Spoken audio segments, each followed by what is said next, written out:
ہمارے متقدمین میں پرانے بزرگوں میں مشہور علم الکلام کے دو بزرگ گزرے ہیں، مشہور دو ہیں۔ نمبر ایک ابو الحسن علی بن اسماعیل الاشعری الحنبلی، نمبر ایک، یہ مشہور بزرگ گزرے ہیں، امام ابو الحسن علی بن اسماعیل الاشعری الحنبلی۔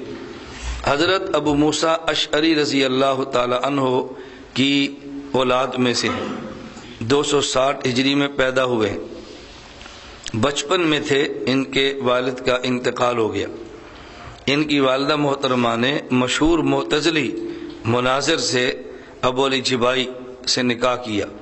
بچپن انہوں نے معتزلی اور مشہور مناظر، جو معتزلی اہل سنت نہیں تھے، بچپن ان کی تربیت میں گزارا، جوانی ان کے ساتھ گزاری ہے، علم کلام ان سے پڑھا ہے، مناظرہ ان سے پڑھا ہے، تو ظاہر ہے گھر کے ماحول کا اثر بھی ہوتا ہے، لیکن ان کے مزاج بہت طبیعت اور فطرت میں سلامت تھی، سلیم الفطرت آدمی تھے، اچھے ذوق کے آدمی تھے۔ کئی بار خلوت میں لمبے لمبے مراقبے کیے اور اللہ سے دعائیں مانگی کہ اللہ مجھے صحیح نہج پہ چلا دے، صحیح مسلک پہ چلا دے۔ ایک دن مسجد میں بیٹھے تھے مراقب، اور مسجد سے باہر نکلے اور باہر نکل کے اعلان فرمایا کہ میں اعتزال سے توبہ کرتا ہوں اور مسلک اہل سنت والجماعت کی ترویج کا اعلان کرتا ہوں۔ اللہ نے بات ان کے اوپر کھول دی۔ فن مناظرہ جس باطل سے پڑھا تھا اسی کے خلاف استعمال کیا۔ ہوتا ہے جیسے موسیٰ علیہ السلام کی تربیت فرعون کے گھر میں ہے، اور فرعون کا تختہ بھی موسیٰ علیہ السلام سے الٹا ہے۔ تربیت معتزلہ کے گھر میں ہے، اور تردید معتزلہ کی بھی اسی شاگرد سے ہوئی ہے۔ امام ابو الحسن علی بن اسماعیل الاشعری رحمۃ اللہ علیہ نے بڑی قوت دلیل کے ساتھ اپنے مخالف معتزلہ کا رد کیا ہے۔ عقائد میں بہت ماہر تھے، اللہ نے بہت قوت گویائی عطا فرمائی تھی، قلم کی طاقت عطا فرمائی تھی، زبان کے مناظر بھی تھے اور قلم کے بہترین مصنف بھی تھے۔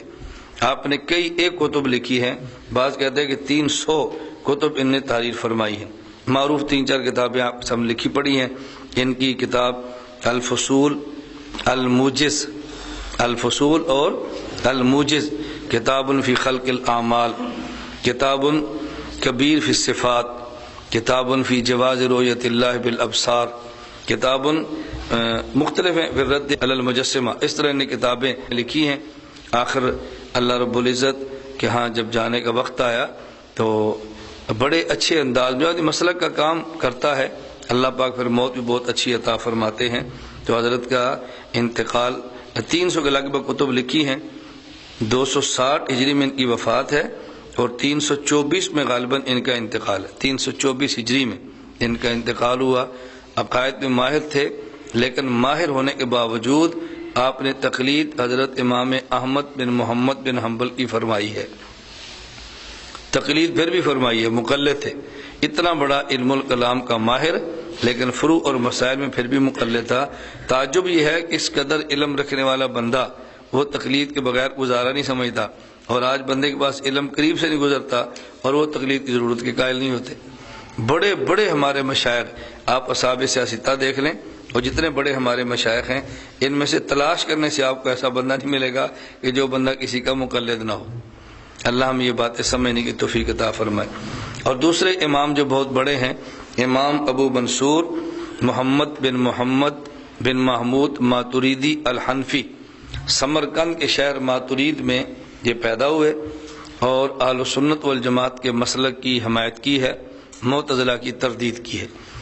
ابو الحسن اشعری رحمۃ اللہ علیہ چونکہ مد مقابل تھے معتزلہ کے، ان کے قلم میں شدت اور تیزی تھی، زبان میں قلم اور سختی تھی، زبان میں کچھ سختی تھی اور شدت تھی۔